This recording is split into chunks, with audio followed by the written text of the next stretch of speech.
What is going on, everybody, and welcome back once again. My name is Jordan, also known as J-Monster. Thank you for joining me for another replay battle. Today I have a 2 versus 2 versus 1 versus 1 on Reforged for you. This is on the Annuminas map, and it is chaotic free-for-all craziness. I think you guys are really going to enjoy it. There's a lot of sneakiness, a lot of backstabbing, and a lot of really good positional play as well. But without any further ado, let's jump right into the army compositions, then we can get into the battle itself. So because this is a low money battle, the players are really going to have to economize and specialize their armies a lot more than you would in, say, a 15k budget battle. You don't really have the force or the money to bring a very balanced force, so it's going to be all down to kind of comping and trying to counter comp your enemies. So it's pretty interesting, and you're going to see some pretty unorthodox, I think, army compositions. But without any further ado, let's get into the armies themselves. The first army we're going to look at today is the Orcs of Gundabad, being commanded by yours truly. I've got a couple units of Rudauer Berserkers. These guys are so good. One of my favorite units, especially in this kind of scenario.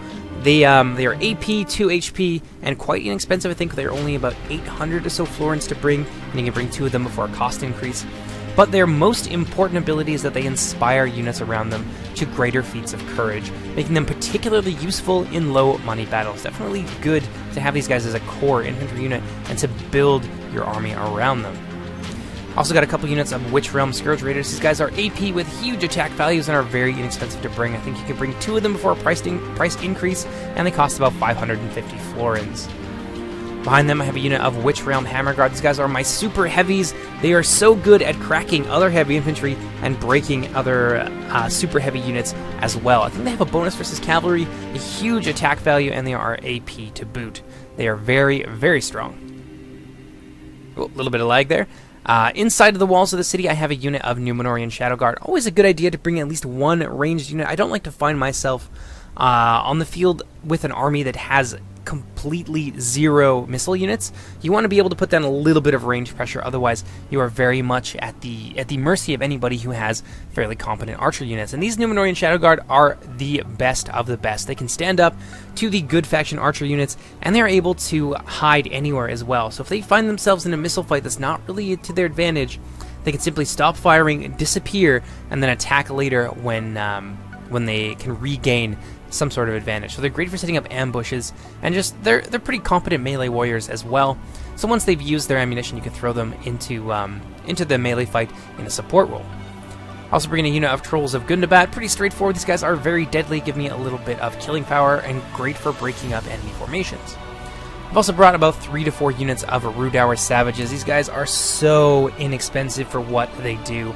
They've got about 24 AP damage and a massive charge bonus, costing only 500 florins to bring to the battlefield. I think you can bring like 4 of them before you get a price increase. So a great shock troop force. They're good in a support role, but you can also just throw them in enemy formations to weaken them. They will die in that sort of situation though, so be prepared. They are not the most sturdy units in the world.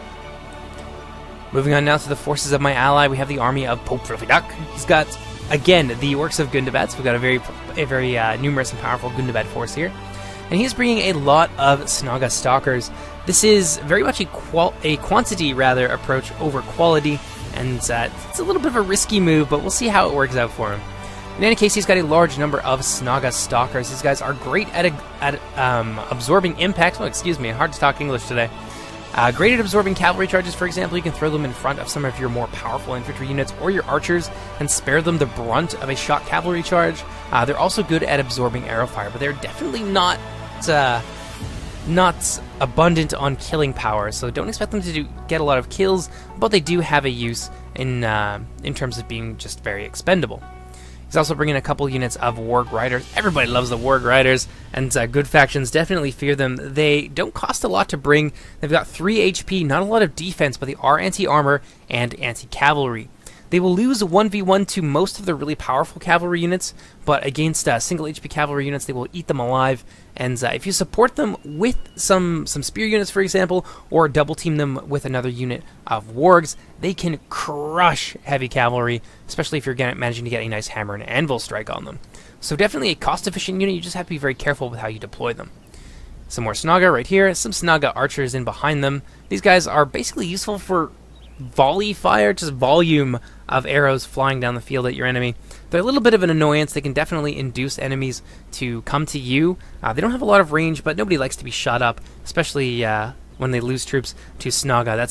It's an infuriating prospect, and sometimes you can induce people into attacking you just to shut these guys up. Behind them, he's got another unit of Warg Riders, and the most important cavalry unit on the field, these are the Bolg Champions. These guys are Warg Riders with none of the downside. They have a lot of armor, better attack, better defense, and 3 HP, making them a great spear tip for your assaults. Over here we have the meat and potatoes of the Gundabad army. It's got a couple units of Rudauer heavy pikes. Do not be deceived by these guys. I don't believe they have a shield value, so they are not any better at standing up to missile fire than any other pike unit, but they are quite competitive pikemen. I think they have like 30 defense and like 12 attack, so they are very good at what they do, and definitely very good at warding off other cavalry units.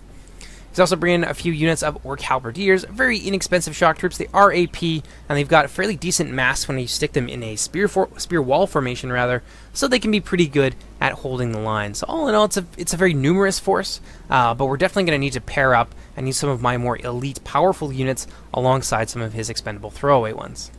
Moving on now to the second two-person team, we have the army of Eriador being commanded by Vislak. He has got a couple units of Greenway sentries. I believe these guys are anti-cavalry, and they're very inexpensive, but they are not the most sturdy cavalry in the world. So you really need to be careful with how you use them. They're great at getting rear charges on units that are already engaged.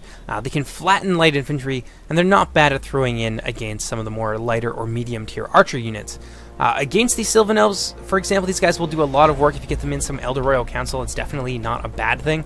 But if you leave them in combat, the Elder Royal Council will cut them down. He's also brought a unit of Grey Company. They're pretty decent. Actually, I think they're one of the better bow skirmish units in the game, in fact. And they don't really cost a whole lot to bring. Bit dangerous to pick them, I think, in a map where there's a ton of urban fighting going on. They're really limited in their mobility inside of the street fighting, but still, not a bad pick if you plan on skirmishing. He's also got a unit of battle-ready Dunedain. Ooh, a little bit of lag there. Some Breland Militia, some Cardalin Warband, very inexpensive kind of shock spear infantry. They're very interesting. It can be hard to find a use for them sometimes, but they're not bad as support troops.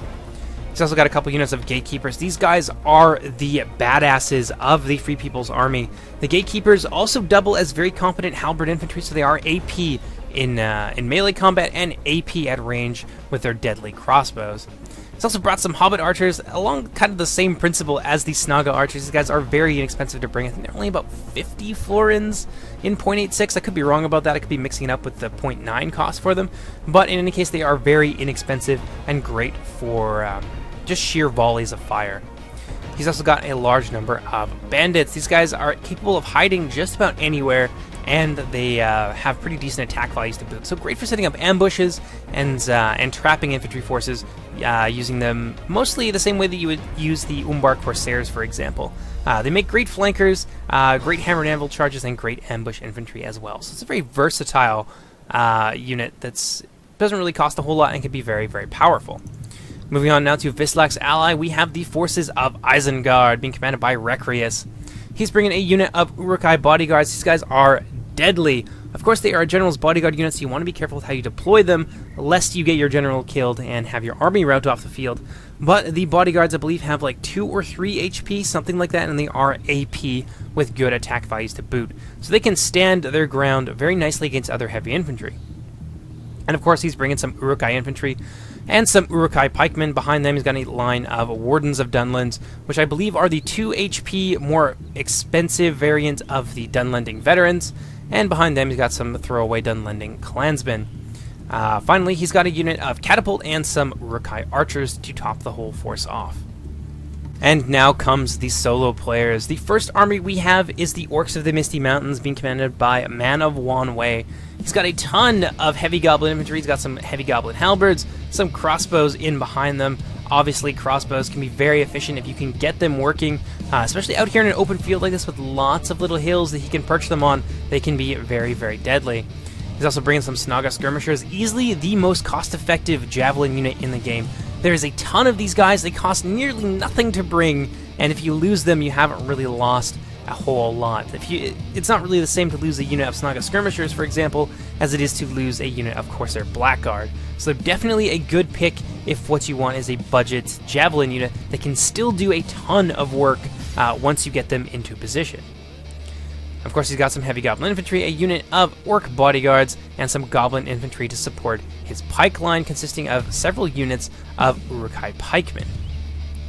He's also got a couple units of Warg riders to give him a little bit of power projection and to set up for hammer and anvil charges. And now we have the final player. This is another solo player, the army of Mordor, being commanded by Starling. He's got a massive force of Orc raiders, by far, I think, the most numerous force on the battlefield, second only, or just ahead slightly, rather, than Fluffy Duck's army, which has a lot of Snaga in it. So he's got some Orc raiders, some Orc bands, nice kind of cheap fodder spear unit. They can do work against horsemen, but you really need to support these guys. Great for holding units in place while you move in some of Mordor's more stronger infantry or cavalry units. He's also got, I believe, some halberdiers in there as well, more Orc band. I can't see them, but I know there is a unit of Nazgul hiding out here somewhere. He's bringing some Orc archers as well, a unit of Troll catapult. These guys are really versatile, much better value, I think, that you get out of a normal catapult crew. For example, after you run out of ammunition or have your catapults destroyed, these guys are still trolls. They're not the best trolls, not the most powerful by any means, but they are still trolls, and you can use them in the same fashion as you would trolls, breaking up infantry formations, creating gaps in lines that you can flood your heavy infantry through. He's also bringing a unit of Númenórean Shadow Guard and a single unit of Temple Guard. Temple Guard are so awesome. They cost a lot. They don't have nearly as much ammunition as the Númenórean Shadow Guard, but once they are out, they are still heavy infantry. They've got two-handed swords that they fight with, and I think they are AP as well, making them very deadly, very versatile, and a very welcome addition to any Mordor army. That's basically it for the army compositions. Let's go ahead and jump right into the replay. I hope you guys enjoy it. As is the case in all free-for-all scenarios, the name of the game is Patience and Discernment. You want to be really careful with how you deploy your troops. You don't want to deploy too early and just take another foe head-on, running right into the teeth of their forces, because you still have to deal with other enemies on the field. So with that in mind, Fluffy Duck and I are going to make a bit of a mistake here. We're going to start to split up our forces, which really is a bad idea. He's got the numbers and the holding force, and I've got the killing power, so we really need to present a united front. Let's move on over here. Let's take a look at what the army of Eriador is doing. Vislok, okay, a quick note here. I actually made a mistake in the introduction. Vislok is one of the players who is on his own, and Man of One Way and Recrius are both allies supporting one another. But in any case, Vislok is moving in to the town center to take a strong position and potentially open up some options for flanking. He is going to be able to, if he decides to, he's going to be able to, I think, move through this area and potentially flank the forces of the warriors of Mordor while they're going to be engaged against another team, because the most obvious confrontation here is going to be between Man of One Way and his orcs of the Misty Mountain and the forces of Mordor commanded by Starling. They started closest to each other, so a nice wide open kind of field here, a lot of room for maneuvering. I think this is the kind of fight that Man of One Way's army is going to excel in. He's got a really nice holding force, and he's got a nice 1-2 punch in the form of his very cheap but efficient skirmishers. He's also got some heavy goblin crossbows as well, so he can pepper down some of the more heavy infantry units, such as the Temple Guards, with relative ease. The biggest problem, and you're seeing it right here, is that Starling has the artillery advantage. Oh, those poor goblin crossbowmen, getting about 20 of them wiped out in a single blow. That's like a sixth of the unit right there, a really nice hit. Because Man of One Way's forces are so, they're very static, they kind of rely on people coming to him. He's got the pikemen to hold down a front line, and he's also got the warg riders to set up for hammer and anvil strikes with his pikes, and he's got some skirmishers as well to give him a nice 1-2 punch on the battle line. But Starling is going to force him to come to him, and Starling is now already set up with his archers, and he's going to be able to do a ton of damage to the forces as they move in. Most of them are fairly lightly armored, especially the pikes as well. They've got decent armor, but they are pikemen, so they lack shields entirely. So it's going to be an interesting fight here, and Starling definitely has an opportunity in terms of positioning as well. He could very, very easily move some of his orc archers onto the wall here to give him some nice enfilading fire into Man of One Way's forces as they move in. And that's really, I think, going to precipitate a charge on the part of Man of One Way. The biggest problem, and as we saw earlier, is the presence of Vislok in this town square. He needs to be careful. He needs to defend that gatehouse for sure. He needs to commit to this gatehouse with something, I think, a little bit stronger than these orc raiders maybe a unit or two of Orc Band or something to hold it down for long enough, because if Vislac decides that he wants to charge in there and take on Mordor when he is at his most vulnerable, he is going to have no problem doing it, and is going to cause complete and utter panic behind the lines of Mordor. There is one little thing with Mordor I wanted to look at. He's also got a few more infantry units than I had initially suspected. He's got some Temple Inquisitors, 4 HP, AP, a ton of damage, immaculate shock troops. Also some Olokai who need no explanation, and some Nazgul as well, they're like a low number kind of shock troop unit. Think of them as smaller versions of trolls. He's also locking down this position here through this pathway. I think he's probably a little bit worried about my army coming in from behind him. And I don't know, we'll see what happens. But over here we've got a little bit of a skirmish fight materializing between the forces of Vislac and my warriors. You can see some early kills from the Snaga Stalkers going in from the Grey Company, who really have nothing to fear. These towers they all belong to an ambient settlement, so there's nothing to fear from these towers. They will not fire back at him. So with that in mind, I'm going to move up my single unit of Númenórean Shadow Guard, taking a couple casualties here, which is a little bit unfortunate. Oh, one of my poor rangers died there. I think one of them died a little bit farther forward. Yeah, right there. But still a very healthy unit. Putting them up on this gatehouse will effectively ensure that he won't come through with any of his cavalry units, because they'll simply get stuck on these Snaga Stalkers for an extended period of time, not really being able to charge through that archway. And ooh, what are you guys doing? No, that's a bit of an error. Hopefully I managed to pull them back soon. Moving on now back to the fight between Man of Wanway and Starling. You can see things really starting to get intense. The front lines slowly beginning to materialize. You can see Man of Wanway going in for an attack here against the Orc Band with his Uruk pikemen. It's a pretty good fight for the Uruk pikes, but he's a little bit out of position, I think, which is going to allow his pike block to be surrounded, which is disaster for any pikeman unit. And these Orc Band are numerous enough that they're going to be able to hold for essentially ever. And unfortunately for that one unit of pikes, it's a little bit overextended. So Starling is now going to move forward with some of his Orc Raiders. I really think this is a bad idea to be charging into the front of those pikes. He's got a better shot, I think, coming in from behind these Uruk pikemen and beginning to complete the encirclement of that pike block entirely. But instead he's going to charge forward. You can see the mountain Uruk pikes moving forward to meet that charge. And these poor Orc Raiders are just going to get absolutely devastated. There's a little bit of friendly fire here going in from the rear, so Man of Wanway really needs to watch that, or he'll end up assassinating his own pike unit. Elsewhere, you can see a big charge, a couple of charges actually coming in from the Warg Riders. These guys do so much work against Orc Raiders and like lighter heavy infantry units like this.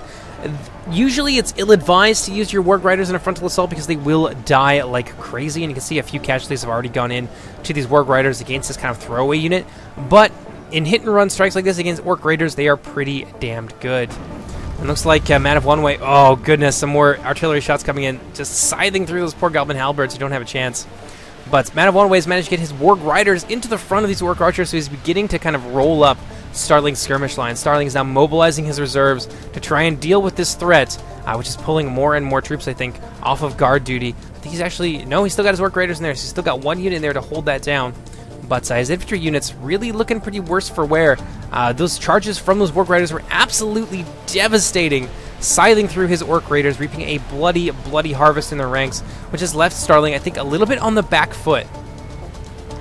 Oh, a nice artillery shot there, taking down some of the Warg Riders. Really got to be careful with these guys. I think Man of Wanway would be very well advised to begin to pull these guys back. They have definitely accomplished their goal. They've shut down this archer unit. They've done a ton of damage to the infantry. Now would be a very good time to begin to pull them back, regroup, and look for another opening.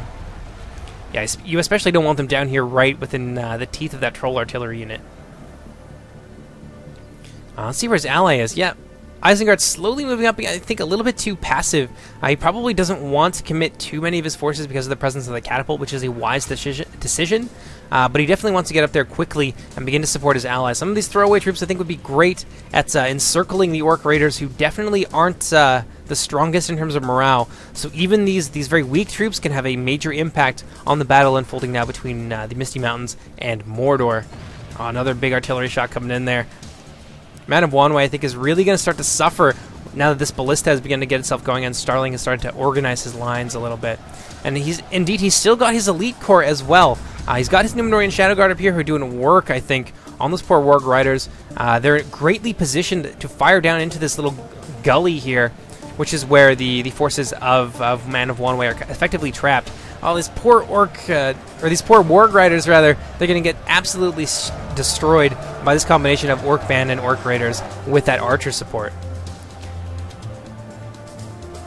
Elsewhere, it seems like that Orc Band have really managed to kind of push back the Mountain Uruk Pikes, although the Mountain Uruk Pikes are beginning to regain some ground. I think we'll start to see the Mordor lines up here start to crumble. Over here, we've got some Mountain Uruk Pikes in a fight against more units of Orc Raiders, but really, this is, I think, not the best position for them to be in. They're very, very strung out. They're not really able to present a united kind of front of spears to those Orc Raiders, so they're going to take a ton more casualties than what they need to. A good idea now would be to mobilize those Goblin infantry, get them in behind those Orc Raiders, and begin to outflank this position, and you'll slowly begin to drive them back and break them very, very quickly. See a renewed charge here from the forces of Starling, moving forward with his Orc Raiders. A little bit too strung out, though. Those Goblin Halberds, I think, are going to be able to wrap around this formation and just kind of bite the head off this this large snaking column of Orc Raiders. Elsewhere, things not looking great for Starling, although he is managing to beat back the heavy Goblin Halberds. But once he does that, though, he's going to expose himself to more charges from his Orc Raiders, who are now breaking with the presence of these Warg Riders. These Warg Riders are apparently enough to frighten them off the battlefield and begin to send them howling back to their master Sauron in Mordor. Let's take a look at what's going on over here at the gatehouse. Vislak has really committed heavily, got a couple units of gatekeepers here to hold down this gatehouse. He's, I think, quite worried about an attack from this area. This may be why he's not committing to flanking Starling, who is definitely very weak right now, and he could be very easily overwhelmed, I think, by the forces of Eriador, who could then move on to destroy one of their Misty Mountain allies. But he is rightly fearing the presence of troops on his southern flank, so he's going to commit very heavily. Got a lot of Hobbit archers now moving up onto the walls. Probably going to start to skirmish with my my Numenorean Shadow Guard, and honestly, because of the sheer volume of fire and how exposed my Shadow Guard are down there at the bottom part of the hill, that could potentially be a problem for my forces. Taking a look elsewhere, you can see I've moved a couple units of infantrymen forward, some Witch Realm Scourge Guard, and a unit of my Berserkers to hold down this gatehouse, my ally having completely moved off with his Snaga to move elsewhere. Speaking of, Pope Fluffy Duck has now changed direction. I think he was going to move across this very narrow bridge area down here and come in behind the Isengard, but he's now changed tack, beginning to turn around, and I think he's going to try and link up with my forces so we can smash through Starling's rear, which appears to be what we are setting up for. You can see a large number of my troops now amassing themselves on Starling's weakly defended southern flank. We're going to do to Starling what Vislak is fearing that we would do to him.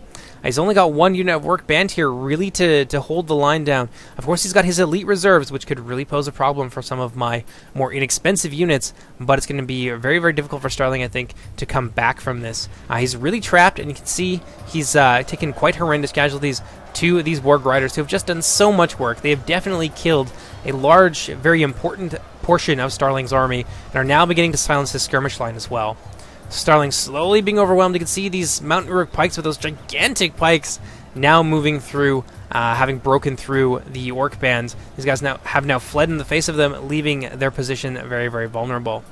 Although, if Starling begins to turn his archers on these guys, he could begin to drive them back and cause a lot of damage to them. If Man of Wanway goes for these Orc band, which it looks like he's going to do, he is going to expose his flank to two very elite bowmen unit. You got the Numenorean Shadow Guard right there, alongside another unit of Temple Guard. Really going to have to be careful about that. Yeah, let's go ahead and let's speed up just a little bit here. You can see kind of Starling's army just being slowly mopped up. Man of Wanway is just slowly tightening the noose here, beginning to drive back what remains of Starling's forces. Elsewhere, Isengard is kind of just sitting pretty. They're content to sit back, I think, and watch their ally do his thing, and just kind of let him. Whoa, goodness! There goes the Orc General from a very lucky artillery volley that you saw going in the background there. Very unfortunate for Man of Wanway, and a nice victory for Starling that could potentially turn the battle around. But as I was saying, the Isengarders are just content to watch their ally kind of do his own thing and let him expend his forces, which maybe isn't the worst idea. I don't really want to commit super heavily into here, although Isengard is moving in with a few of his Dunlending clansmen, which is not a bad idea as well. These guys are great in a support role, and that's really all they need to overwhelm what remains of Starling's orcs. Speaking of overwhelming, you can see a lot of force being gathered here at Starling's southern gate. He's actually been forced to pull off his orc band, so our patience here has really paid off, and now we're going to be able to get through this area completely uncontested. I'm banking on Starling's forces being both occupied elsewhere and his attention being on this main engagement here that he's been fighting against Man of Wanwei. So we're being a little bit sneaky, coming in with my trolls in the front lines, looking to potentially get into some of his more important units, such as these Númenórean Shadow Guard, for example. They will get butchered by the trolls of Gundabad, and it looks like that is exactly what's going to happen. You can see those trolls positioning themselves, although I'm sure at this point Starling has realized exactly what's happening to him, so he's going to want to try and turn around and deal with his menace, but there's only so much that he can do. Let's fast forward just a little bit here. You see these trolls of Gundabad, rather, charging into this very vulnerable unit from the rear. Starling is now trying to run them away, trying to lessen the impact of that charge by kiting these guys, but unfortunately they are going to get caught and suffer a lot of damage to my trolls of Gundabad. Oh, they're just slaughtering these guys. This is really unfortunate. The Temple Guard now out of ammunition. You can see them charging into battle with their greatswords. They are quite powerful, and they will do a lot of damage to these trolls, so I probably don't want to leave my trolls of Gundabad in there for too much longer. And it looks like I'm trying to get them out of there. You can see Starling's forces now streaming in from the gatehouse, which does leave his flank vulnerable. Starling, I think, has resigned himself to defeat at this point. He's just going to try and take down as many of his foes as possible. In response, I'm going to move in with my trolls of Gundabad, try and clip off the rear of this unit, try and weaken Starling as much as possible, and allow my troops free reign to get onto the battlefield. You can see he has now retreated with what remains of his Shadow Guard to a nice position in here to allow him to fire down into the rear of any enemy units that I may bring in, such as my Rudar Savages, who are particularly vulnerable to missile fire. So in response, I'm going to move up my unit of Witch Realm Hammer Guard. This is a very risky prospect. If Starling wants to come in from behind with his Nazgul, my Hammer Guard are going to suffer greatly, and he may even snipe my General, which would be a big problem for my low-tier forces. But this does allow me to potentially move in, which is what I'm doing right now with the unit of Scourge Raiders, and trap these guys between the hammer and the anvil. This is not a fight these guys will win. This is a very bad position for them to be in, and my Hammer Guard now getting stuck in, cutting down the Númenórean Shadow Guard. At the same time, a unit of Scourge Raiders is going to come in from the rear and silence this unit for good. And you can see them just getting absolutely decimated by that two-pronged attack. In response, Starling is going to actually retreat his Nazgul. I don't think he wants to commit them in there. His General, in fact, is part of this unit. And yeah, they're going to flee and take position elsewhere. Fearing any reprisals, I am going to move up a unit of Rudar Savages as a reserve force, but also to kind of ward off those Nazgul. They don't really want to fight these guys. The Rudar Savages will deal pretty decent casualties to those Nazgul in return. I could even win that fight, given their numbers. Also, though, my Trolls of Gundabad and my Rudar Savages now overwhelming what remains of Starling's backline. And at the same time, he is being pressed hard by the Dunlendings. Isengard now having moved up a significant portion of their forces alongside their ally Man of Wanwei. You can see the bulk of Isengard's troops moving in alongside their catapults. And that catapult definitely the biggest danger on the battlefield to us at this point. And Man of Wanwei still has his reserves. You can see a little bit of routing here. Some of these poor Goblin Halberds who are heavily reduced. But he's still got his heavy infantry, and he's still got his bodyguards, albeit his general is dead now. Elsewhere, though, you can see the forces of Vislak now going to jump on this opportunity. He's going to come out. He can see the commitment by my forces here, and they're a little bit exposed. I don't have all of my troops over here, and I definitely don't have my allies' cavalry to defend my back lines. So Vislak is going to jump on the opportunity and begin to come streaming out that gate and really present a big problem to me. You can see some artillery shots from Isengard now coming in. I think he's trying to aim at the Temple Guard potentially, but is clipping off the end of some of his own troops. But still, him and his ally have a commanding local superiority out here. Okay, let's take a look at how the Temple Inquisitors are doing. Not so great, unfortunately. I think they're being peppered down by those Snaga Skirmishers, which is a really unfortunate use, or a really unfortunate way, rather, to lose your Temple Guard. Well, let's see if they do it one more time. Yes, indeed. This is why Starling's very important unit is getting destroyed. It's a nice 1-2 punch. Very good tactics here on the part of Man of Wanwei, holding them in place with his Goblin Halberds, who are AP and do present danger to the heavily armored Temple Inquisitors, and at the same time hitting them in the side with some of his powerful AP skirmishers. Up here, though, Starling has tried to counter that with a use of his Olokai, who are just cutting down these skirmishers. There's really nothing they can do. But it is going to give these guys the time that they need to take down those Temple Inquisitors. That's basically the end, I think, of Starling's presence on the battlefield in any significant numbers. Oh man, you can see some catapult shots here. A little bit of a double-edged sword taking down some of his own Dunlending clansmen. If he's not careful with that friendly fire, he will rout his own troops.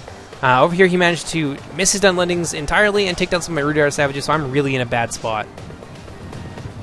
See some of my Rudar savages now, or my Rudar berserkers rather, moving back, trying to prevent being overwhelmed. But honestly, it's a mistake because that is going to allow Vislac the time that he needs to get some of his troops out into the field. And he's going to be able now to flank me with a nice charge coming in from those Breland militia. They are not very powerful, but they can break my savages, who are quite reduced at this point, and still deal a lot of damage given that they are getting a nice hammer and anvil attack right now. So in response, I'm going to commit my unit of Hammer Guard into the flank and into the front of these Dunlending clansmen, which is going to be enough to take these guys down. But there's a huge catapult volley coming in, going to claim the lives of so many of my Hammer Guard. Really deadly position for these Hammer Guard to be in. Not the best spot for them, but luckily we are having a bit of a breakthrough. You can see my Rudar savages, 2 units of them in fact, have routed those Dunlending clansmen, which is going to allow us a breakthrough. Man of Wanway is going to sally forward with his heavy goblins, trying to fill that gap, and at the same time Wreck-Race is just pounding away with that catapult, getting a lot of really significant kills here. He's killing a lot of my Hammer Guard and some of my Witch Realm Scourge Guard, and at the same time he's hitting Vislac, so there's really no way that he can lose with this. I realized the mistake that I've made in committing those Hammer Guard to that area, so I'm going to now pull them out of there, potentially try and get that Grey Company units, and at the same time you can see me moving in with my Trolls, trying to pin these guys in place. That is going to be very unfortunate for the Grey Company. They're going to get butchered by that 1-2 punch. Man of Wanway now moving in with some of his heavy infantry, but I think they're getting a little bit caught up here with some of Starling's remaining forces. There's a Troll Catapult unit in there, which is holding them up and preventing them from doing what they need to do. Oh man, Wreck-Race is just doing so much work with his catapult. He's now broken a unit of those bandits, and he's crushed another unit, I think, of these Breland militia and those Cardolan warband. They've taken so much casualties at this point that's, yeah, Vislac coming out here I think is proving to be a really big mistake for him. Elsewhere now, my ally has arrived with some reinforcements. The timely arrival of Fluffy Duck is really going to change the game over here, because previously it was me fighting essentially 3 different people, but now my ally has moved up some of his powerful troops. You can see those Grey Company now in a lot of trouble, getting eaten by those Warg Riders. At the same time, Fluffy Duck moving forward with his Warg Riders, the second unit of them, looking to get into some of the more important squishy units on the side of the Orcs of the Misty Mountains. Oh man, you can see our Trolls of Gundabad just getting hammered by those Goblin crossbows. Fluffy Duck is going to move in with his Warg Riders and silence them. This is a great move, and this is the kind of move that can turn around battles. Because without that heavy crossbow support, we are going to be able to punch through these Goblin heavy infantry. You can see them just getting butchered by my Trolls of Gundabad, backed up by my Hammer Guard. A really nice 1-2 punch that's hard to beat in a low-tier battle like this. That's where you can see the forces of Vislac charging into the rear, routing some of Man of Wanway's heavy goblin infantry. My Rudar savages now having completed the destruction, essentially, of 2 units. One from Isengard and the other from the Orcs of the Misty Mountains. They're starting to run out of steam a little bit, but I am going to charge them in the battle against his Orc bodyguards. Vislac needs to be careful here. He's got an opportunity, I think, to pull his troops back and potentially set up another hammer and anvil strike before they die, but instead I think he's going to flee in the face of Isengard, who is now mobilizing his reserves. Man of Wanway is suffering really heavily over here, and Isengard definitely needs to act. He's managed to hold down portions of the line with his Uruk-hai pikemen, which is going to stop our advance for a significant portion of time, which is going to allow him to reposition his catapult and to mobilize his Wardens of Dunland. Elsewhere, you can see a bit of a sally here, moving forward with my Númenórean Shadow Guard, trying to get in here. I've actually moved forward with 2 units of my very powerful infantry. I got a unit of Witch Realm Scourge Raiders and some Rudar Berserkers who are engaging the Gatekeepers in close combat. The Berserkers will beat the Gatekeepers, I think. It will be a fairly even fight for a while, but ultimately I think the Gatekeepers will lose that sort of thing. So Vislac has now pulled them out of that fight, and is now beginning to fire into the rear of my Berserkers. And at the same time, he's moving in with a unit of Greenway Sentries for a beautiful hammer and anvil strike. This is really unfortunate. I'm going to lose a lot of those Berserkers right here, just because of that alone. Which is to say nothing of these crossbows. You can see, look at the timing here. Just as those cavalry begin to pull out, those crossbows are firing into the back of my Berserkers, who are just suffering so badly. So it's gonna be down to me, I think, to move my unit of berserkers and try and re-engage those gatekeepers. But that is going to expose the rear of my Witch Realm Scourge Guard, which is going to be a big problem because they cannot stand up to charges as well as the berserkers rather, who have multiple hit points. Well, it looks like my Numenorian Shadow Guard are actually going to avoid that fight entirely and just be a little bit sneaky, kind of just skirt around the edges of this wall, protecting themselves from missile fire and being a little bit inconspicuous. So if I can get them in here, I can start to put the hurt on of some of Isengard's more important units and potentially move them in to a flanking position inside this gatehouse. And speaking of the gatehouse, you can see Pope Fluffy Duck has committed his trolls here to hold down Vislak's gatekeepers and just deal so much damage to these guys. And at the same time, he's moving in with a unit, or I'm moving in with a unit of Rudar Savages to support him to try and press what remains of Vislak's battered infantry force. Up on the walls, he's got a ton of Hobbit archers who are just raining destruction down upon my warriors, getting a lot of really good kills here on the Witch Realm Scourge Guard. Of all things, they're getting an easy shot into the back of those Scourge Guard. Don't want to lose them to Hobbit arrows, of all things. Let's take a look at the brutality that's happened here. You can see the destruction of essentially 4 armies worth of units. So much death, so much death. Oh, a little bit of lag there, but what can men do against such reckless hate as the Warg Riders charging into the front of these Wardens of Dunland, cutting them down? Look at that. So much damage being dealt to this heavy infantry unit. Fluffy Duck really making great use of his wargs. Elsewhere, my Hammer Guard very heavily reduced now, down to about half strength, pushing against the Dunlending veterans. Luckily for us, I don't think Requia sees the opportunity here. Our lines are very, very thin, and it'd be very simple for him to move in from the rear with his pikes and start to encircle us. There is a danger of hammer and anvil strikes from the Warg Riders, but they are starting to lose steam, and so are my trolls. You can see these Orc bodyguards doing great against my trolls, really holding the line. My trolls down to, I think, about just over half strength, and they're not going to be able to stick around in the fight for too much longer. Elsewhere, Man of Wanwei and Requius have a lot of options in terms of an encirclement. He's got some Uruk-hai archers here that he can position up on this hill, fire down into us. We wouldn't have an opportunity to respond to that. And he's got a ton of infantry back here as well. So they really need to start mobilizing their forces and begin to encircle what remains of our forces over in this area, and at the same time begin to move in and check the advance of Pope Fluffy Duck's infantry. You can see his Snaga archers are now beginning to arrive alongside the main body of his force. Tons of Snaga and a lot of Orc halberdiers as well. So my team definitely still in the fight at this point. We've done a lot of damage with very few units, although most of my force, I think, has been committed and is slowly being whittled down in various areas. Yeah, such as the gatehouse over here, for example. You can see some reinforcements from Vislak moving in to try and drive back these trolls. And at the same time, we're now in command of the gatehouse for the most part, but I have been obliged to draw the rest of my forces inside of the gatehouse. I've kind of thrown my general and my trolls under the bus at this point, hoping that they'll deal a lot of damage to Requius' forces before they expire, but really there's no way for me to save them. If I were to pull them out right now, they would just get caught and stuck on the front lines, and I would lose many, many more of them. Elsewhere, though, I think Vislak's still in the fight, still has his general's unit. You can see this unit of battle-ready Dunedain here, so Vislak still has a significant portion of forces as well.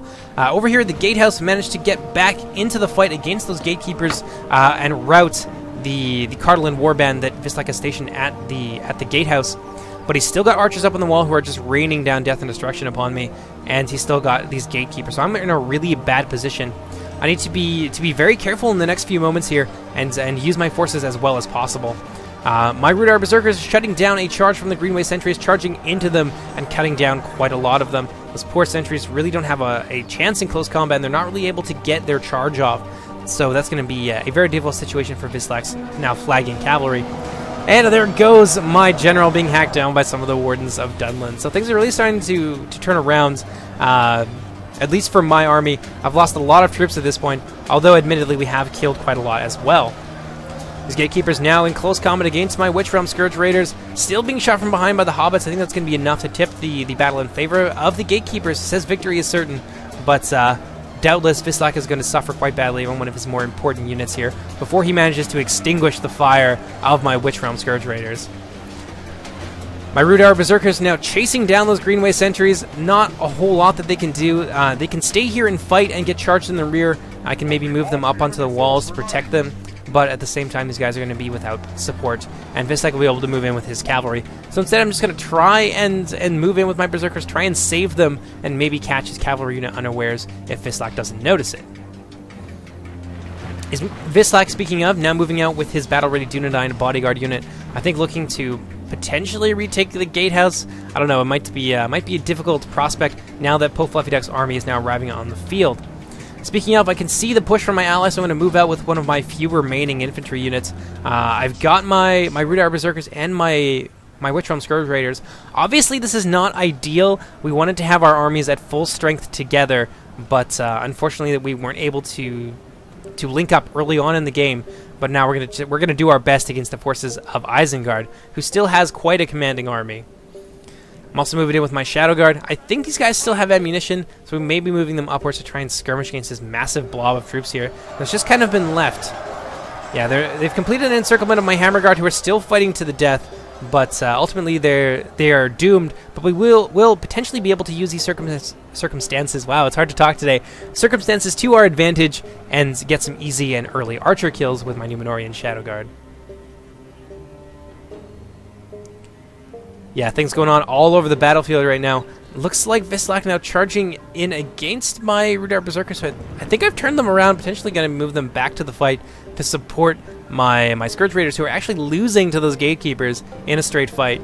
But Vistak is going to take full advantage of this, begin to move forward with his cavalry. You can see they're looking to score themselves a nice, easy hammer and anvil while I'm fighting these hobbits, and I'm really giving them the opportunity here. Got to be a little bit more careful than that with some of the very few forces I have remaining to me. And there's that big hammer and anvil is going to come into the back of my Berserkers and almost rout them. They're starting to think about it, but Vistak is going to be able to get out of there with very little casualties in exchange. And he's managed to weaken my Berserkers even further, probably knocking off a few more HP. It looks like we've managed to overwhelm Vistak. Fluffy Duck moving in some of his forces into the town center. I'm moving in with some of my Numenorian Shadow Guard, probably looking to get them into a flanking position against the forces of Recrius and what remains of Man of Wanway's orcs in the Misty Mountains. You can see some of his Snaga skirmishers just charge suicidally into battle against his orc halberdiers, and Pope Fluffy Duck now moving forward with some of his own skirmish companies to begin to lay down some counterfire on the army of Recrius. Recrius still being a little bit too passive here. He's got an opportunity, I think, to surround the Gundabad forces and hold them in place with some of his more powerful frontline units, and then come in from the rear with some of his more powerful infantry units, such as his pikemen, his Uruk-hai archers for enfilading fire, or with his bodyguard unit itself. Pope Fluffy Duck, though, still has wargs. Look at this. He's still got a unit of warg riders running around here. Two of them, in fact, looking to be a bit of a nuisance, and I don't think that I have seen his general's bodyguard yet, and indeed, he has not used them. Look at this, a fresh unit of Bolg's champions this late in the game can change the outcome of a battle almost single-handedly. So Fluffy Duck definitely keeping our team in this at this point. I've all but lost all of my troops, and it looks like Fluffy Duck is now, because of the presence of the catapult, is going to start to flee inside the city, try and get his troops out of there. Recrius looking to take advantage of the chaos with a few catapult volleys, but unfortunately just isn't able to get in there and really capitalize on that opportunity. So Fluffy Duck now taking a defensive position inside of the walls, looking to use them to his advantage. I think is what he's going to start to do, and indeed we're starting to see it already. Ooh, a little bit of lag there. Is move his Snaga archers up onto the walls and begin to pelt the forces of Recrius, which is exactly what I'm doing right now. I've begun to open fire on Recrius' catapult. He's noticed my unit up there on the wall, so he's now reforming, looking to start to put a little bit of pressure on them. But unfortunately, the pathfinding for artillery can be a little bit strange, so he's having some troubles doing so. Now he's got his flank and his rear exposed to my elite archers, and he's just taking so much damage. That poor catapult unit just doesn't know which way to go. Elsewhere, it looks like what remains of Vistak's forces have now been caught. I think he managed to take out some trolls with a nice cavalry charge from his Greenway sentries. I don't know where his bodyguard is hanging out, though. It's got to be in here somewhere. Oh, and there goes his bodyguard. In fact, they are fighting these Snaga His bodyguard fell in combat against some Snaga, which I think managed to flank him. Very unfortunate. Effectively, Vislak has been knocked out, the same as Starling. That unit of Warg Riders now moving in to try and counter these Greenway sentries. I think it's not going to be necessary, though. These poor Greenway sentries now broken, fighting to the death, and that's essentially all she wrote for Vislak's army. Though he does have a few units kind of here and there. It looks like he managed to wipe out my unit of Berserkers with a series of cavalry charges as well. Very unfortunate, but there wasn't a whole lot that I could do to stop him. Got some Gatekeepers now moving down here, trying to get some easy shots, probably off onto the Warg Riders. I don't know, let's see. Nope, I think they're just firing at anybody in particular, just trying to get a few extra kills. Oh man, these poor Gatekeepers don't know what's coming for them. Oh, firing into the Wargs, actually managing to claim a few of them. These poor Gatekeepers, though, just getting absolutely destroyed by a charge from those Warg Riders. Although they have managed to turn... Wow, look at this. This is how powerful the Gatekeepers are. Look at the Wargs that they have managed to kill, especially in close combat. The arrival of more reinforcements is going to save that Warg Rider unit from routing, but damn, you can really see the power of the Gatekeepers in that particular engagement. Elsewhere, it looks like Vislak has managed to wipe out what remains of my troops at the gatehouse, but really, what's he got left? He's got a unit of Hobbit archers, and that's pretty well it. Oh, goodness. Wreck-Race beginning to put some counter-fire into my archer unit on the wall, actually managing to claim the lives of about 7 of them in that single volley. Really unfortunate, which is going to be enough to induce me to flee off of that wall and get my units off the ramparts and down into the city levels, which is nice for Wreck-Race because it does silence that unit temporarily and stop them from beating up on his poor catapult unit, which is hanging out here somewhere. Yeah, I've managed to do a lot of damage to them. They're only down to about 2, so there's only 1 effective catapult left.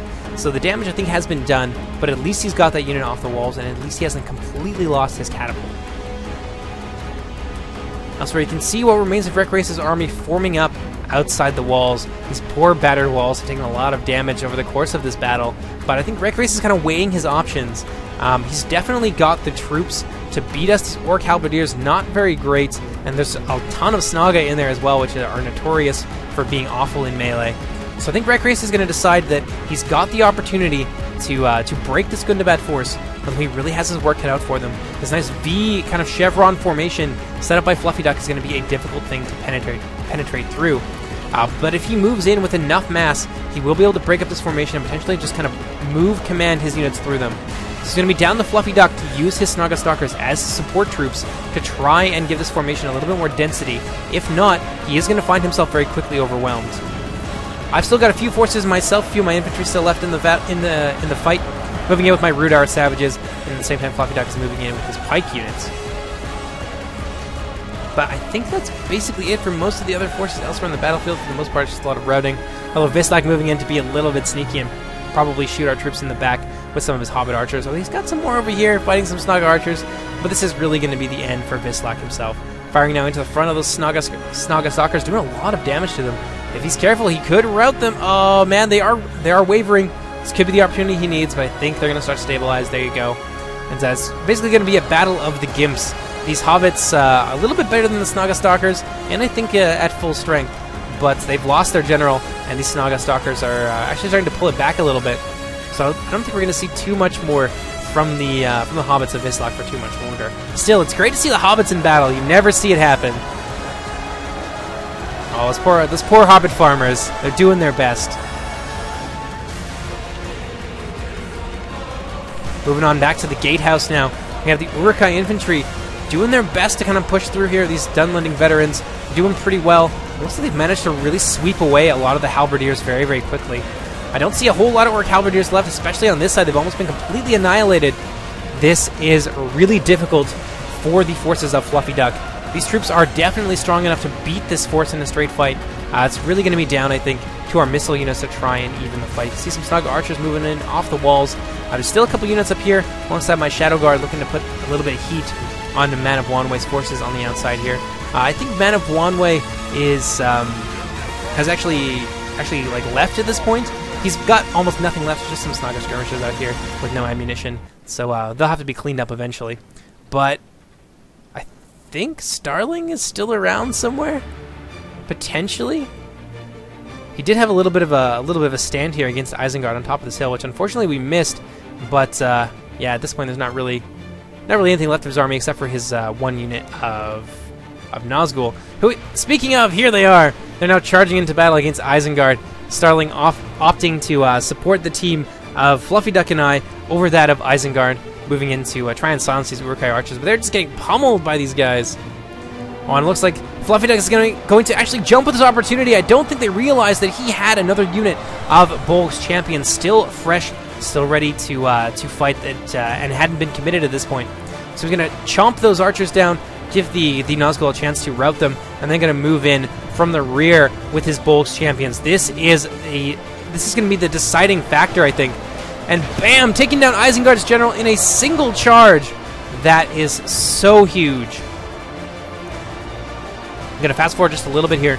This Uruk-hai infantry still fighting, still a cohesive fighting force, really managing to beat back what remains of our troops. Now they've slaughtered the Snaga on this side, but they are now very, very exposed. You can see some archers in the background here, some Snaga archers, backed up by my Numenorian Shadow Guard. I think this is my last unit on the field at this point.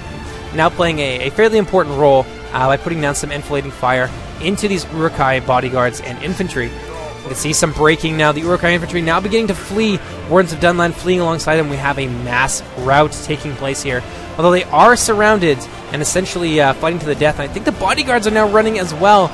This is the decisive factor in the battle.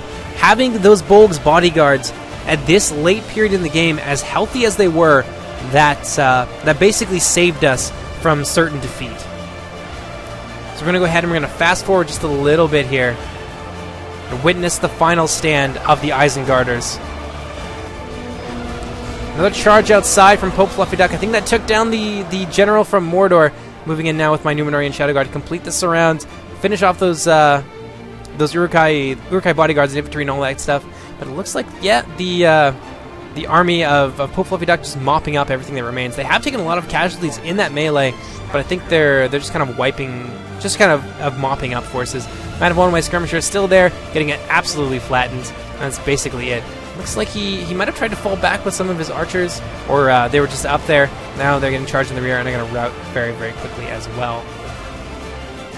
Let's just look at the carnage here. Let's take a moment and slow it down and really appreciate all of the orcs and men who gave their lives for us today. Look at this. Just an absolute slaughterhouse. Hamburger Hill outside of this gatehouse here on the eastern half of the city of Annuminas. Just brutal. And inside, it's not over yet. So many of Fluffy Duck's forces fell. A lot of dead Snaga in there, and a lot of dead orcs as well. Well, that is basically it for the Isengarders. We're going to go ahead and we're going to fast forward it now and get to the post-battle screen.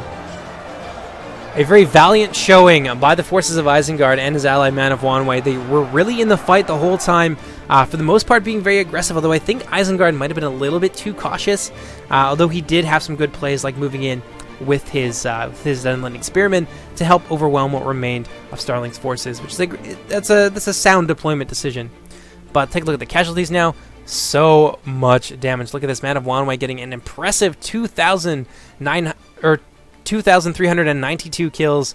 Starling getting 1,567. Recrius doing nearly as well. He was doing a lot of the mop-up operations, and I think a lot of those are Snaga kills as well.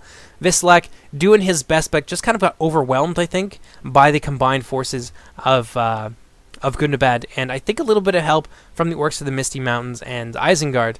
Charging out and charging into the flank of my forces while they were undefended was a good move, but ultimately we had the forces to overwhelm him, and the constant pounding of the catapult from Recrius just kind of put the nail in the coffin for Vislak's forces. So it was a great idea, but it just didn't turn out the way that he hoped it would. Elsewhere, Fluffy Duck still has a very commanding presence on the battlefield, although I think most of those are probably Snaga at this point. I lost basically everything that I had, down to maybe a few units. I think I had my Numenorian Shadow Guard and odd units dispersed here and there. But I got 1,600 kills. Fluffy Duck got an impressive 1,900, making him the second most deadly player on this particular battlefield. So I hope you guys enjoyed this. Next is going to be some Let's Play episodes. I'm going to intersperse that with some more replays as well. We do have the Battle of Grunwald coming up, which is really exciting. That's going to be on 1212 AD, so keep an eye out for that as well. But yeah, that's it for me. I hope you guys enjoyed, and I'll see you all later. Take care, everybody. Bye-bye!